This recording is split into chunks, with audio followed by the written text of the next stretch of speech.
நீங்க பாதிக்கப்படுறப்பவே இப்படி ஒரு விஷயத்தை எடுத்து சொல்ல வேண்டியதானே? 20 வருஷத்துக்கு அப்புறம் 30 வருஷத்துக்கு அப்புறம் நீங்க சொல்றது யாரையோ பழி வாங்கணும் கண்டிப்பா அப்படிங்கிற மாதிரியான ஒரு நோக்கத்துல இருக்குதுன்ற ஒரு பாயிண்ட நிறைய பேர் வந்து முன்வைக்கிறாங்கல்ல, இதை எப்படிமா பாக்குறீங்க? உண்மை இது நீங்க சொல்றது. ஏன் அப்பவே சொல்லல? சரி இப்ப வந்து சொல்றீங்களே, இப்ப இதால வந்து உங்களுக்கு பாதிக்காதா? இப்பவும் பாதிக்கதானே செய்யும். அதெல்லாம் கடந்து போச்சுங்க.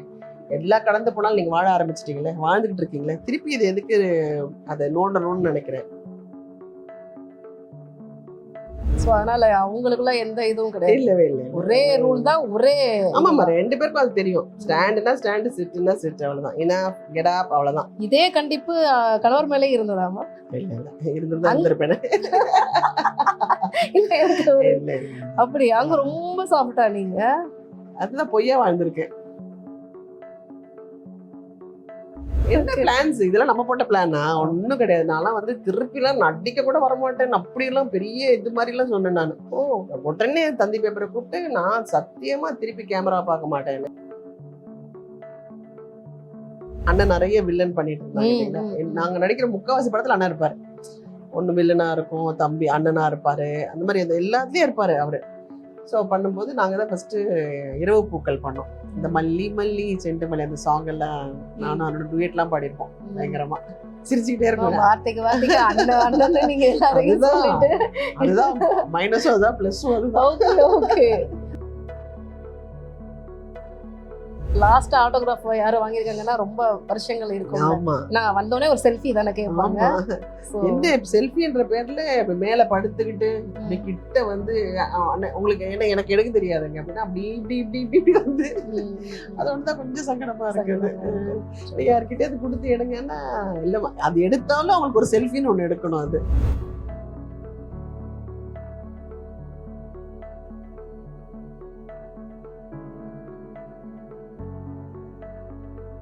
வாவ் தமிழா நேயர்களுக்கு வணக்கம். என் கூட இருக்கிறவங்க தமிழ் சினிமாவின் ஒரு மிகச்சிறந்த ஆளுமை. 80களில் இருந்த அத்தனை பேருக்கும் வந்து இவங்களை அதிகமா கொண்டாடி இருப்பாங்க. ரொம்ப செல்லமா சொல்லணும் அப்படின்னா நளினிமா. வணக்கம். வணக்கம். நல்லா இருக்கீங்களா? நல்லா இருக்கேன். ஒரு சீனியர் ஆர்டிஸ்ட் அப்படிங்கிற முறையில இந்த கேள்வியை வந்து நான் உங்ககிட்ட முன்வைக்கிறேன். இப்ப வந்து ஒட்டுமொத்த இண்டஸ்ட்ரி, தமிழ் இண்டஸ்ட்ரியா இருக்கட்டும் இல்ல மலையாள இண்டஸ்ட்ரியா இருக்கட்டும், ஒரு விஷயம் வந்து உலுக்கி எடுத்திருக்கு. ஹேமா கமிட்டி அவங்களுடைய அறிக்கை வந்து பாத்தீங்கன்னா பல பேரை வந்து புகாருக்கு வந்து உள்ள ஆக்கி இருக்கு. அதை பத்தி நடிகை விசித்ரா கூட வந்து பேசுறப்ப வந்து பாத்தீங்கன்னா இண்டஸ்ட்ரியில கண்ணியமானவர்கள்ல வந்து கண்டிப்பா நான் டி ராஜேந்தர் அவர்களை தான் சொல்லுவேன் அப்படிங்கறத ரொம்ப பாயிண்ட் அவுட் பண்ணி சொல்லியிருந்தாங்க. நீங்க அவர் கூட வந்து ஒர்க் பண்ணிருக்கீங்கல்ல, சோ அந்த ஒரு உண்மை 100ல 200% உண்மை. எங்க சார் வந்து மூச்சு கூட அந்த கேமராக்கு வந்து இந்த லைட்டிங்காக வந்து பிடிப்பாங்க. அப்ப கூட மூச்சு அடக்கிக்குமா, மூச்சு கையில படுது அப்படின்னுவாரு. தந்தை ஸ்தானம், அதுக்கு மேல ஒரு குரு ஸ்தானம், அதுக்கு மேல தெய்வ ஸ்தானத்துல வைக்கலாம் எங்க டைரக்டர். ரொம்ப safe, is too much safe actually. ரொம்ப பியூட்டிஃபுல் டைரக்டர். எனக்கெல்லாம் வந்து அவர் கிடைச்சதுன்றது பெரிய விஷயம் வாழ்க்கையில. சினிமாவுல நீங்க பார்த்த ஜென்டில்மேன்கள்னு சொல்லிட்டு யாரையெல்லாம் குறிப்பிட்டு சொல்லுவீங்க? நான் ஒர்க் பண்ண எல்லாருமே ஜென்டில்மேன் தாங்க. எல்லா இடத்துலயுமே நீங்க நம்ம சொல்ற சினிமா மட்டும் இல்லைங்க இந்த ப்ராப்ளம். எல்லா இடத்துலயுமே இருக்குது. ஒரு காலேஜா இருக்கட்டும், ஸ்கூலா இருக்கட்டும், ஆஃபீஸா இருக்கட்டும், எல்லா இடத்துலயும் இருக்கு. என்னன்னா இப்பதான் ஸ்ட்ராங் விமென்ஸ் வந்து வெளியே வராங்க சொல்றதுக்கு. இன்னொன்று வந்து ஒருத்தவங்க பார்க்குற பார்வையிலேயே இவங்க எப்படி பார்க்குறாங்க நமக்கு தெரியாதாங்க. We are too much brilliant. பெண்கள் வந்து உண்மையிலேயே சக்திங்க. அது எந்தத்துக்கு இப்படி தப்பா யூஸ் பண்ணி இப்படி வெளியே கொச்சப்படுத்துறாங்கன்னு எனக்கு தெரியல. நம்மளை மீறி நம்ம மேல யாராலையும் கை வைக்க முடியாது. முடியுமா சொல்லுங்க? அதனால எனக்கு தெரியல. பட் இது இன்னும் ஸ்ட்ராங் ஆகிட்டு வராங்க. விமென்ஸ்லாம் இன்னும் ஸ்ட்ராங் ஆகிட்டு வராங்க. அந்த இஷ்யூ நீங்க நடக்கிறதெல்லாம் நீங்க பார்த்துட்டு தானே? நான் படிச்சிருக்கேன். கேரளால கமிட்டி வந்ததுக்கு அப்புறமா அதோட அறிக்கை வந்ததெல்லாம் நீங்க எப்படி மேம் பாக்குறீங்க? ஸ்ட்ராங் ஆயிட்டு இருக்காங்கன்னு சொல்றேன் நான். இது வந்து கொஞ்சம் இன்னும் டிலே பண்ணிட்டாங்க. பட் இப்போ எல்லாருமே வந்து ஒரு பயப்படுவாங்க. எல்லாருடைய அணுகுமுறைகளும் வந்து மாறி இருக்கும்னு நினைக்கிறேன் நான். நிச்சயமா இது ஒரு பக்கம் நம்ம பாசிட்டிவா பார்த்தாலும் இன்னொரு பக்கம் ஒரு பெரிய கேள்வி வருது. நீங்க பாதிக்கப்படுறப்பவே இப்படி ஒரு விஷயத்தை எடுத்து சொல்ல வேண்டியதானே? 20 வருஷத்துக்கு அப்புறம் 30 வருஷத்துக்கு அப்புறம் நீங்க சொல்றது யாரையோ பழி வாங்கணும் அப்படிங்கிற மாதிரியான ஒரு நோக்கத்துல இருக்குதுன்ற ஒரு பாயிண்ட நிறைய பேர் வந்து முன்வைக்கிறாங்கல்ல, இதை எப்படிமா பாக்குறீங்க? உண்மை இது நீங்க சொல்றது. ஏன் அப்பவே சொல்லல? சரி இப்போ வந்து சொல்றீங்களே, இப்ப இதால வந்து உங்களுக்கு பாதிக்காதா? இப்பவும் பாதிக்காதானே செய்யும். அதெல்லாம் கடந்து போச்சுங்க. எல்லாம் கடந்து போனாலும் நீங்க வாழ ஆரம்பிச்சிட்டீங்களே, வாழ்ந்துகிட்டு இருக்கீங்களே, திருப்பி இது எதுக்கு அதை நோண்டணும்னு நினைக்கிறேன். பட் இப்போ இருக்கிற கேர்ள்ஸ் எல்லாருமே நல்லா ஸ்ட்ராங்கா வெளியே வந்து ஃபைட் பண்றாங்க. Nobody can touch without there knowledge இல்லைங்களா? எதுக்கு பழசெல்லாம் இப்போ திருப்பி கொண்டு வராங்கன்னு தெரியல. நாங்கெல்லாம் கூட நிறைய மலையாள படம் ஒர்க் பண்ணியிருக்கேன், தெலுங்கு பண்ணியிருக்கேன், கன்னடா பண்ணியிருக்கேன். ஆக்சுவலி எனக்கு இந்த மாதிரிலாம் ஒன்றும் நடக்கல. பிகாஸ் எங்க பேரண்ட்ஸ்லாம் இருந்தாங்க எல்லாரும். பட் எல்லாமே கடந்துதான் போகும். ஒருவேளை அவங்க கிட்ட ஏதாவது கேட்டிருக்கலாம், அவங்க ஏதாவது பண்ணிருக்கலாம். பட் எனக்கு வந்து பார்வையே தெரியுங்க. இப்ப நம்ம வந்து ஒரு பெரிய இடத்துல நடிக்க போறோம்னா, இல்லம்மா எனக்கு இது சரியா வராது, இந்த சர்க்கம்ஸ்டன்ஸ்ல எனக்கு வேண்டாம், எங்க அம்மா உடனே ஓகேமான்னு கொண்டு போய் அட்வான்ஸ் திருப்பி கொடுத்துருவாங்க. வேண்டாம் எங்க பாப்பா வந்து கம்ஃபர்டபுளா இல்லை, வேண்டாம் அப்படின்னு வந்துருவாங்க. ஸோ நமக்கு வந்து பேரண்ட்ஸ் நல்லா ஸ்ட்ராங்கா கூட இருக்கணும். அவங்க கூட இருந்தாங்கன்னா என்ன வேணா சாதிக்கலாம் நம்ம. நளினி அம்மாவுக்கு அமைஞ்ச மாதிரி எல்லா பெண்களுக்கும் அமையணும் அமையும். அப்படிங்கிறதும் ஒரு பெரிய அதெல்லாம் இல்ல, கேள்வியாகவும் இருக்கு. நம்ம தான் அமைச்சுக்கிறது. ம். நீங்க போல்டா இருந்தா யாருமே நம்ம கிட்ட வர மாட்டாங்க இல்லைங்களா? பாதுகாப்பான ஒரு சூழலை பெண்கள் எப்படி ஏற்படுத்திக்கணும்னு நினைக்கிறீங்க? இப்ப நம்ம வெளியே போறோங்க. இப்ப 9 மணிக்கு மேல இப்ப ஆபீஸ்ல இருந்து வெளியே வராங்க. சோ வந்து இப்ப வந்து பெரிய பெரிய ஆபீஸ்ல எல்லாம் கூட வந்து கூடவே ஒருத்தங்க வராங்க கேப்ல. வந்து இவங்க இறங்கிட்டாங்களா, இறங்குனதுக்கு அப்புறம் அடுத்த நாள் அவங்க டீம் நம்ம பாக்குறோம் இல்லைங்களா, பிள்ளைங்க வீட்டுல இருக்கிறதுனால அடுத்த நாள் டீம்ல இருந்து ஃபோன் பண்றாங்க. நீங்க சேஃபா வந்து இறங்கிட்டீங்களா, வீடு வரைக்கும் வந்துட்டீங்களா, உள்ள போற வரைக்கும் வந்து வெயிட் பண்ணிட்டு அனுப்புறாங்க. ஸோ ரொம்ப போல்டா தான் இருக்காங்க பிள்ளைங்களும். அதையும் மீறி நைட்ல போய் எங்கேயா டிராவல் பண்றேன்னு சொல்லிட்டு போயிட்டு இந்த ஃப்ரெண்ட்ஸோட இருக்கிறது, அதுல தான் ஏதாவது சின்ன சின்ன தப்பு நடந்துச்சுன்னா அதை வந்து பசங்க பெண்கள் வந்து நம்மளே வந்து கான்ஃபிடென்ட்டா இருந்தோம்னு வச்சுக்கோங்களேன், எந்த நாட்டுக்கு வேணா எங்க வேணா போய் தனியா வாழ்ந்துட்டு வரலாங்க. நீங்க எப்படிம்மா 2 பேருமே பெண் பிள்ளையும் வச்சிருந்தீங்க, அப்புறம் ஆண் பிள்ளை 2 பிள்ளைகளுமே செல்லம் அதிகமா கொடுக்குற அந்த மாதிரியான பாகுபாடெல்லாம் இருக்குமா? எல்லாம் ஒண்ணும் கிடையாது. ஸ்ட்ரிக்ட் தான். உட்காருனா உட்காரணும், எந்திரினா இல்ல எந்திரிக்கணும். ஏதாவது ஒரு வகையில வந்து பாத்தீங்கன்னா அம்மாவுக்கு ஆம்பளை பிள்ளை பிடிச்சிரும், அப்பாவுக்கு பெண் பிள்ளை மேல ரொம்ப ஆசை வந்துரும். சோ அதனால ஒரு ரெண்டும் நான் பெத்த பிள்ளை தானே. அது என்ன ஆண் பிள்ளை பொம்பளை ஓகே. பிள்ளை. அதனால எங்க வீட்டுல பொம்பளை பிள்ளை தான் ஆண் பிள்ளை மாதிரி. ஆ, பையன் வந்து பொம்பளை மாதிரி அழகா அப்படியே கொஞ்சிக்கிட்டே இருப்பான். ம். இவன் வந்து அப்படி ரக்கடா இருப்பான். போதும் போதும் கொஞ்சம் நேரம்லாம் அப்படின்னுவாங்க அந்த மாதிரி. சோ அதனால அவங்களுக்குள்ள எந்த இதுவும் கிடையாது. இல்லவே இல்லை. ஒரே ரூல் தான், ஒரே ஆமாமா, 2 பேருக்கும் அது தெரியும். ஸ்டாண்டுனா ஸ்டாண்டு, சிட்டுனா சிட், அவ்வளவுதான். இனஃப் கெட் அப், அவ்வளவுதான். இதே கண்டிப்பு கணவர் மேலே இருந்ததாமா? இல்ல இல்ல, இருந்திருந்தா இருந்திருப்பேனே.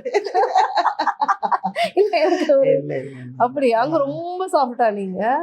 அதுதான் பொய்யா வாழ்ந்திருக்கேன். ஸோ இன்னைக்கு வந்து திருப்பியும் வந்து உங்களுடைய நிறைய விஷயங்கள், நீங்க ஆசைப்பட்ட நிறைய விஷயங்கள்லாம் பண்ணிட்டு இருக்கீங்கல்ல, இன்னைக்கு இருக்கக்கூடிய ஷெட்யூல்ஸ் இதெல்லாம் வந்து எப்படி வந்து அட்ஜஸ்ட் பண்றீங்க, ப்ளஸ் கதையெல்லாம் எப்படி வந்து கேட்குறீங்க? ரொம்பலாம் இப்ப வந்து மண்டையில போட்டு ஏத்திக்கிட்டு அப்பா இதெல்லாம் இதுக்கு நம்ம உரு பண்றோம், இதுக்கு ஹோம்ஒர்க் பண்றோம், இதுக்கு அந்த மாதிரிலாம் எதுவுமே இல்லை. என்ன வருதோ அதுல நம்ம என்ன நல்லது பண்றோம் அவ்வளவுதான். ஒழுங்கா போனோமா, நடிச்சோமா, 6 மணிக்கு வீட்டுக்கு வந்தோமா, ஹாப்பியா வந்து சாப்பிட்டோமா, படுத்தோமா, அவ்வளவுதான். சும்மா போட்டு என்ன எல்லாமே கொடுத்தாச்சு, என்ன கொடுக்கல? அவார்ட்ல இருந்து இவ்வளவு படங்கள் நடிச்சாச்சு, நல்ல பிள்ளைங்களை கொடுத்தாச்சு, நல்ல லைஃப் கொடுத்தாரு. இப்ப மத்தவங்களுக்கு நம்ம வழி விட்டுட்டு ஒழுங்கா இருக்கணும் என்ன கேட்டா. ஸோ அழகா சீரியல் வந்து எனக்கு வந்து கம்ஃபர்டபுள். அழகா ஒரு ஒரு ஒரு சீரியல் பண்ணேன்னா ஒரு 10 நாள் வேலை செஞ்சேன்னா நான் பாட்டுக்கு பையன் தூக்கணும்னா கோயில் குளம் போனோமா? போனோம்னா போறோம். இதை விட என்ன வேணும்? Satisfied life. ஓகே. சினிமாவை பொறுத்த வரைக்கும் ரிட்டையர்மெண்ட் அப்படிங்கிற ஒரு விஷயம் வந்து இந்த ஆர்டிஸ்டா கொடுக்குற வரைக்கும் கிடையாது. ஆமா. ஸோ அப்படி இருக்கிறப்போ உங்களுடைய 50+ பிளான்ஸ் என்னவா இருக்கு? உங்ககிட்ட போய் 60 மேன். சரி சொல்ல வேணாம். அதெல்லாம் ஒண்ணும் இல்ல. என்ன பிளான்ஸ் இதெல்லாம் நம்ம போட்ட பிளானா? ஒண்ணும் கிடையாது. நான்லாம் வந்து திருப்பிலாம் நடிக்க கூட வரமாட்டேன் அப்படி எல்லாம் பெரிய இது மாதிரி எல்லாம் சொன்னேன் நான். உடனே தந்தி பேப்பரை கூப்பிட்டு நான் சத்தியமா திருப்பி கேமரா பார்க்க மாட்டேன், இன்னைக்கு அந்த கேமரா தான் எனக்கு சோறு போடுது, அதனால எதுவுமே சொல்லக்கூடாது, போற வரைக்கும் போட்டோம், அவையார் வரைக்கும் நடிக்கணும்னா கூட நடிச்சுட்டு இப்படி கண்ண மூடுவோம். சினிமா இல்லாம பர்சனலா சில பிளான்ஸ் இருக்கும்ல. உதாரணத்துக்கு வந்து எனக்கு இந்த மாதிரி உலகத்துல இருக்கிற மொத்த இடங்களையும் வந்து சுத்தி பார்க்கணும், இந்த கோவில் கைலாயத்துல இருந்து இந்த மாதிரி விஷயங்கள்லாம் எல்லாம் பார்த்தாச்சு. பார்க்கணும். என்ன கோயில் பார்க்கணும்? ஒரு ஒரு 78 திவ்ய தேசம் முடிச்சாச்சு, முடிச்சிட்டீங்க. 250 பாடல் பெற்ற ஸ்தலங்கள் முடிச்சாச்சு. ஓகே. எல்லாம் மேக்சிமம். போகாத இடம் எதா இருக்கா? காசிக்கு போக முடியலங்க.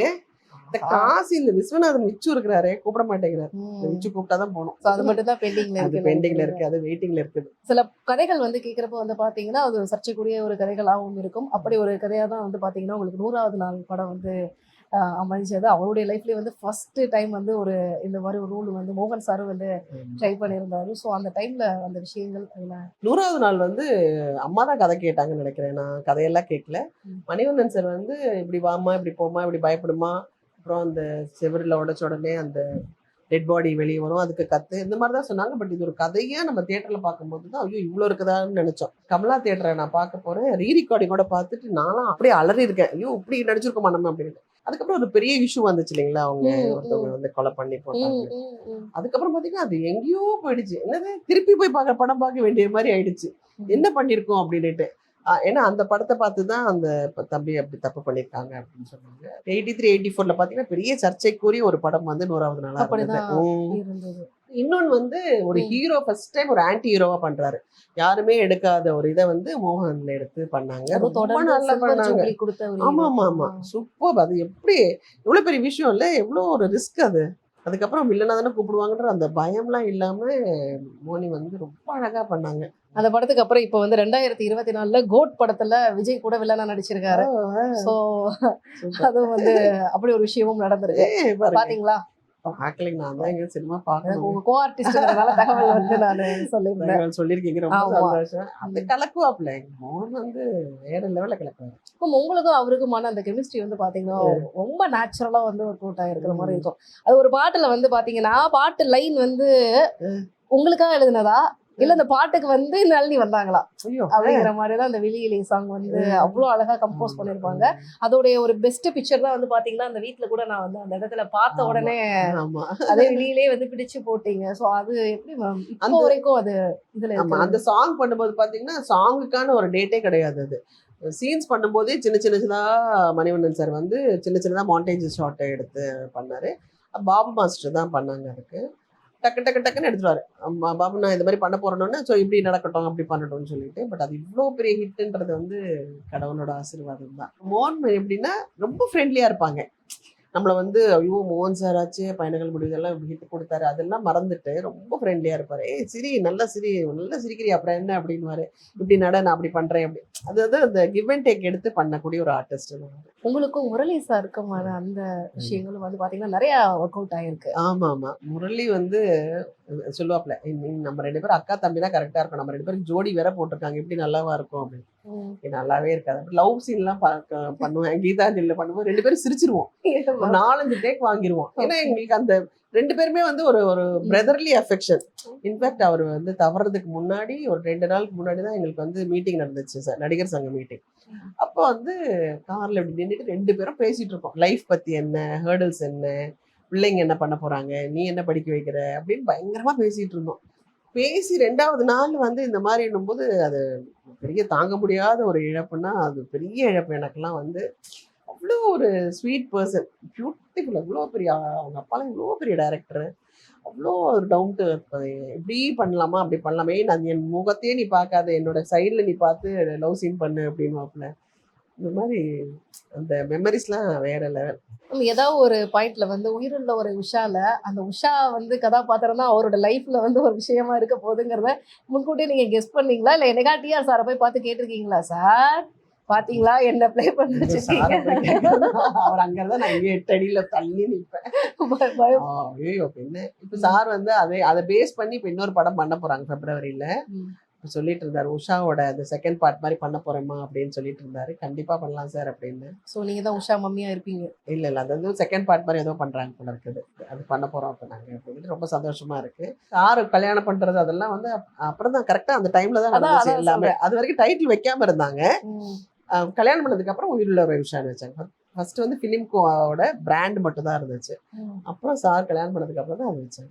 இந்த நான் சொன்ன 2 ஹீரோக்கள் மட்டும் இல்லாம மற்ற கோ ஆர்டிஸ்டோட வந்து அதிகப்படியா வந்து எனக்கு சில கெமிஸ்ட்ரி இந்த மாதிரி எல்லா விஷயங்களும் நல்லாவே ஒர்க் அவுட் ஆயிருந்தது. அந்த பேர் பெருசா பேசப்பட்டுச்சு அப்படின்னு சொல்றது உங்களுடைய பர்சனல் ஃபேவரட்டா நீங்க சொல்றது எதுமா? விஜயகாந்த் அண்ணா, சுரேஷ், அப்புறம் சத்யராஜ் அண்ணா. சத்யராஜ் அண்ணன்லாம் ஆக்ட் பண்ணும்போது யாருமே வந்து ஹீரோவா ஆக்ட் பண்ணும்போது யாரும் நடிக்க மாட்டேன்னாங்க அண்ணனோட. ஏன்னா அப்ப அண்ணன் நிறைய வில்லன் பண்ணிட்டு இருந்தாங்க. நாங்க நடிக்கிற முக்காவாசி படத்துல அண்ணன் இருப்பாரு.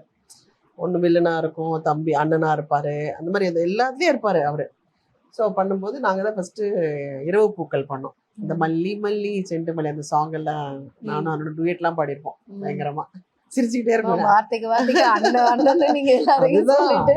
அதுதான் மைனஸும் அதுதான் பிளஸும் அதுதான். அதே மாதிரி விஜயகாந்த் அண்ணன் பாதுகாப்புக்கு வந்து நம்ம யாரையுமே கூட்டு போக வேண்டாம், அண்ணன் ஒருத்தர் நம்மளை வந்து அப்படி பார்த்துப்பாரு. இப்ப நான் ரொம்ப படம் ஒர்க் பண்ணதுனால அழுவேன் எங்க வீட்டுக்கு போகணும்னு. அம்மா இருப்பாங்க, எல்லாரும் இருப்பாங்க, பண்ண சொல்லுவார். நாங்கெல்லாம் இருக்குமே, என்ன உனக்கு வீட்டுக்கு போகணும்னு சொல்றீங்க அப்படின்னு சொல்லிட்டு நாங்க அலைவோசையை பண்ணும்போது அப்ப நான் வந்து ஊட்டியில ஷூட்டிங் எல்லாம் முடிச்சுட்டு ஒரு 5-6 படத்துக்கு முடிச்சுட்டு இறங்குனா மேட்டுப்பாளையத்துல எங்களுக்கு அலைவோசை ஷூட். ஒரு மாசத்துக்கு மேல ஆயிடுச்சு. அப்ப அம்மா சொல்றாங்க, நான் அழுகிறேன், நான் வீட்டுக்கு போகணும். அப்ப சொல்ல, நான் தான் இருக்கேன் உனக்கு என்ன. இல்ல எனக்கு அண்ணன் தம்பி, என்ன பெரிய அண்ணன் தம்பி பாசம் உனக்கு, இப்ப ஒழுங்கா நடிக்கிற வேலையை பாருன்னு.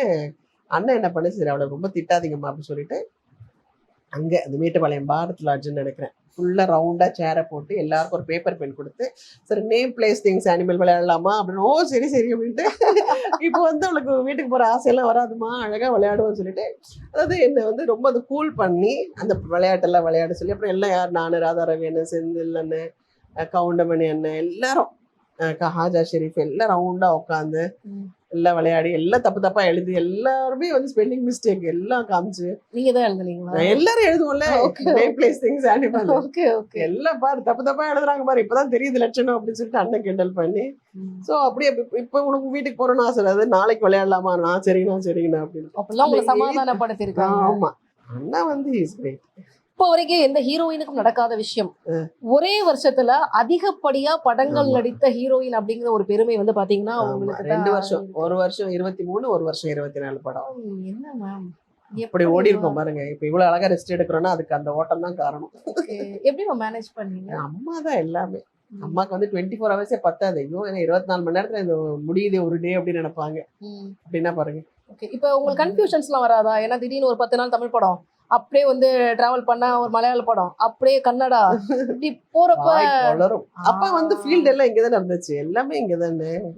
அவுடோர் போறாங்க, சாங் பண்றாங்கன்னா, ஊட்டி போனாங்கன்னா சொல்லிடுவாங்க எல்லார்கிட்டயும், நாங்க வரோம், நாங்க உங்களுக்கு சாங் ஏதாவது பண்ணணும்னா பண்ணிக்கலாங்க அப்படின்வாங்க. ஸோ காலையில நடிச்சிட்டோம்னா மத்தியானம் ஒரு கம்பெனிக்கு ஒர்க் பண்ணுவேன், ஈவினிங் நைட் சாங் ஒரு கம்பெனிக்கு ஒர்க் பண்ணுவேன். அப்படி பண்ணி கொடுப்பாங்க. எப்படி அந்த கேரக்டர்லாம் ஞாபகம் வச்சுக்கீங்க? டைரக்டர் என்ன சொல்றாரோ அதுதான். அம்மா தானே.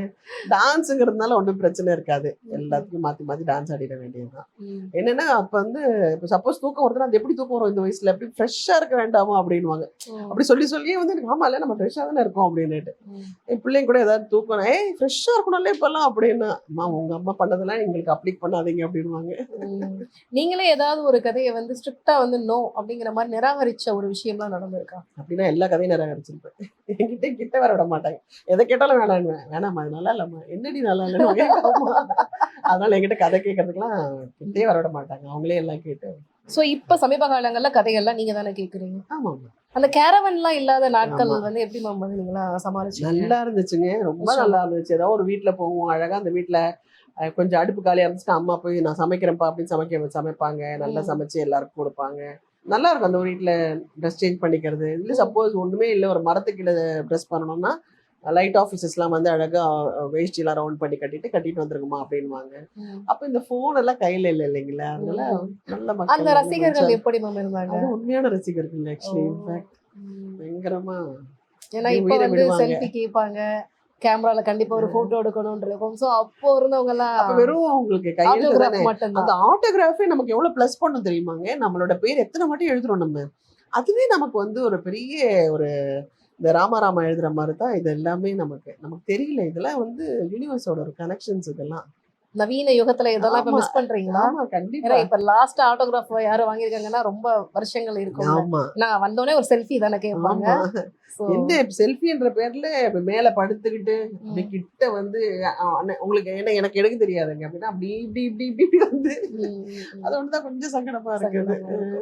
யார்கிட்ட அது கொடுத்து எடுங்கன்னா இல்ல, அது எடுத்தாலும் அவங்களுக்கு ஒரு செல்ஃபின்னு ஒண்ணு எடுக்கணும். அது இன்னைக்கு இருக்கிற பசங்க எல்லாம் உங்களை எப்படி வந்து ரொம்ப பரிச்சயமா பாக்குறாங்க, எதை அடையாளப்படுத்தி பாக்குறாங்க? வெல் அட்டாச்மெண்ட் இல்ல, சின்ன பாப்பாவை அடையாளப்படுத்தி தான் பாக்குறாங்க. உண்மையிலேயே வந்து வெரி லவபிள் அம்மா அப்படின்னு. அதே மீறி ஆர்டரண்ட் அந்த 80s ஃபேன் யாராவது வந்துட்டு அந்த பாட்டை வச்சுட்டு அப்படி வந்து வர்றப்ப அந்த ஃபீல் வந்து எப்படி இருக்கும்? அது நல்லா இருக்கும். இப்ப ஐயோ எங்க பாட்டி சொல்லுவாங்கம்மா, அந்த காலத்துல நீங்க அவ்வளவு நடிச்சிருக்கீங்க இவ்வளவு நடிச்சிருக்கீங்கன்னு சொல்லும்போது ஆமாடா அப்படின்னு சொல்லுவேன்.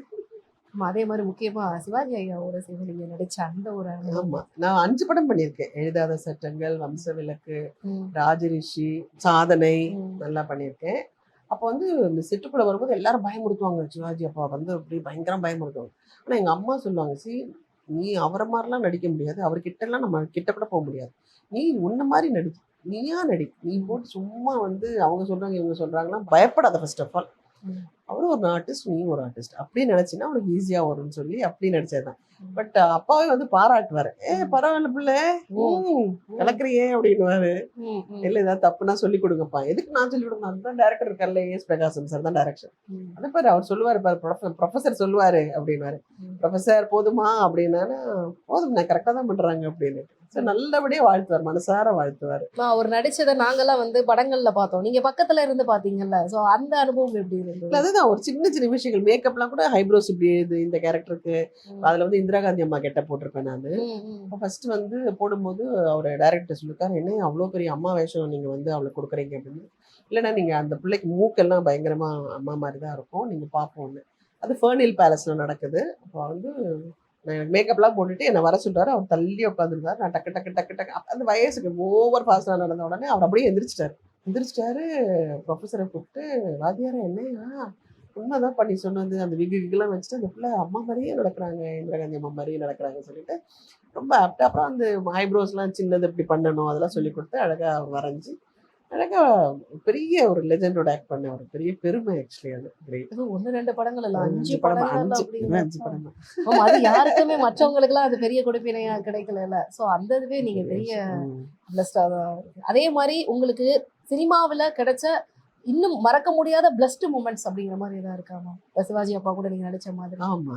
வேற இல்ல ஏதாவது? இது இந்த பிளெஸ்ட்ன்றதை விட இவ்வளோ பெரிய விஷயம். இப்போ நாங்கள் ராஜரிஷி பண்ணும்போதெல்லாம் பார்த்தீங்கன்னா விஸ்வாமித்ரா இருக்க பொண்ணு சகுந்தலை அந்த நடையே பார்த்தீங்கன்னா அப்போ வந்து எப்படி ஒரு சாதனையில வந்து ஒரு ஆஸ் டிரெக்டராக ஆக்ட் பண்ணியிருப்பாரோ அப்படியே ஆப்போசிட்.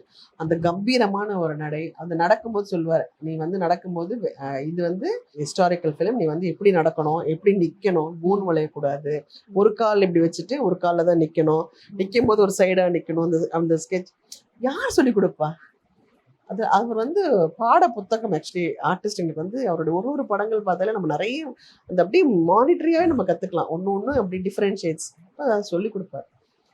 இந்த கதைக்கு இப்படி வந்துச்சுன்னா இந்த கதாபாத்திரத்துக்கு நீ இப்படி தான் இருக்கணும், மாறணும் அப்படின்னு சொல்லிட்டு சொல்லி கொடுத்த ஒரு லெஜெண்ட் வந்து கிரேட். அப்பாவுக்கு மிஞ்சின யார் இருக்கா? யாரும் இல்லை. அதே மாதிரி கலைஞர் அப்பா பாலைவன ரோஜாக்கள், கடமை கண்டி கட்டுப்பாடுலாம் பண்ணும்போது அவரோட ரைட்டிங்ஸ் எப்படி இருக்குன்னா, சீன் பேப்பர் வரும்போது ஒரு எழுத்து கூட அக்ஷரம் வந்து பிழை இருக்காது. அவரோட எழுத்துல நாங்க பேசியிருக்கோன்றது பெரிய விஷயம். நீங்க சொன்னீங்களா லெஜெண்ட்ஸ்னா, கலைஞரப்பாவோட வசனத்துலலாம் நாங்க நடிச்சிருக்கோன்றது பெருமை, யாருக்குமே கிடைக்காத ஒரு பெருமை. ஸோ அதெல்லாம் வந்து கிரேட். அப்பாவோட அந்த ரைட்டிங்ஸ், அப்புறம் முரசொலி ஆஃபீஸ்ல நாங்கள் ஒர்க் பண்ணது எல்லாமே வந்து கிரேட். நிறைய நண்பர்கள், உங்களோட நடித்த நிறைய நண்பர்கள் பத்தி சொன்னீங்க. உங்களுடைய பெண் நட்பு வட்டாரத்தை பத்தி ரொம்ப சீக்கிரட்டாவே வச்சிருக்கீங்களே? அப்படிலாம் ஒன்றும் இல்லை. என்னோட ஸ்கூல் ஃப்ரெண்ட்ஸ் எப்பவுமே எனக்கு இருக்காங்க.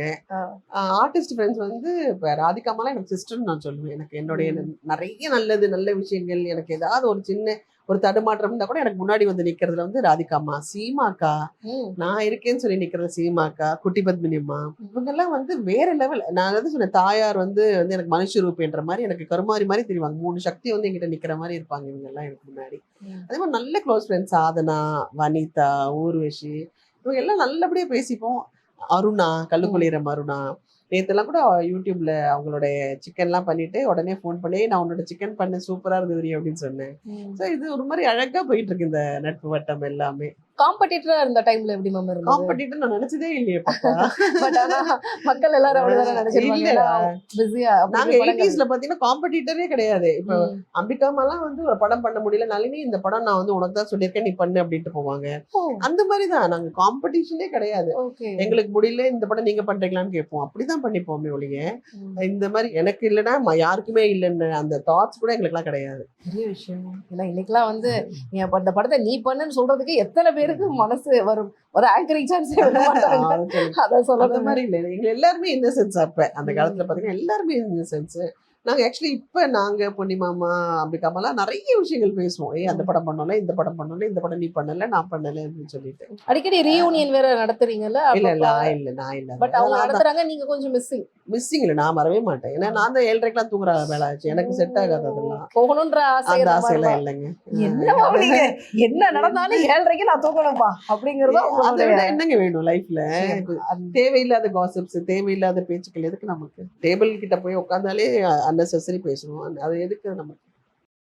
இந்த கேள்வி வந்து ஏதோ ஒரு கியூரியாசிட்டிக்காகவோ இல்ல ஒரு இதுக்காகவோ நான் கேட்கல. பொதுவா வந்து பிரிவில் இருக்கக்கூடிய பெத்தவங்களை வந்து சேர்த்து வைக்கணும் அப்படிங்கிற ஆசை வந்து பிள்ளைகளுக்கு நேச்சுரலாவே இருக்கும். நம்ம என்னதான் அப்பா சந்தோஷமா நம்மளை பாத்துக்கிட்டாங்க, அம்மா வந்து அளவுக்கு அதிகமா நம்மளை கவனிச்சுக்கிட்டாங்க அப்படின்னா கூட அந்த ஒரு இருக்கும். ஏதாவது ஒரு தருணத்துல அப்படி ஒரு மனசுல உங்களுக்கு ஒரு எண்ணமா அது இருந்துச்சா? என் பிள்ளைங்க சத்தியமா கிடையாது. பெண்களுக்காக ஸ்பெஷலா மிஸ் வாவ் தமிழா அப்படின்னு சேனல் ஆரம்பிச்சிருக்காங்க. ஸோ அதை சப்ஸ்கிரைப் பண்ணுங்க. அதுல லேடிஸ்க்கான எக்ஸ்க்ளூசிவ் நிறைய விஷயங்கள் அதுல போஸ்ட் பண்ண போறாங்க. அதை பாருங்க, என்ஜாய் பண்ணுங்க அண்ட் சப்ஸ்கிரைப் பண்ணுங்க மிஸ் வாவ் தமிழா.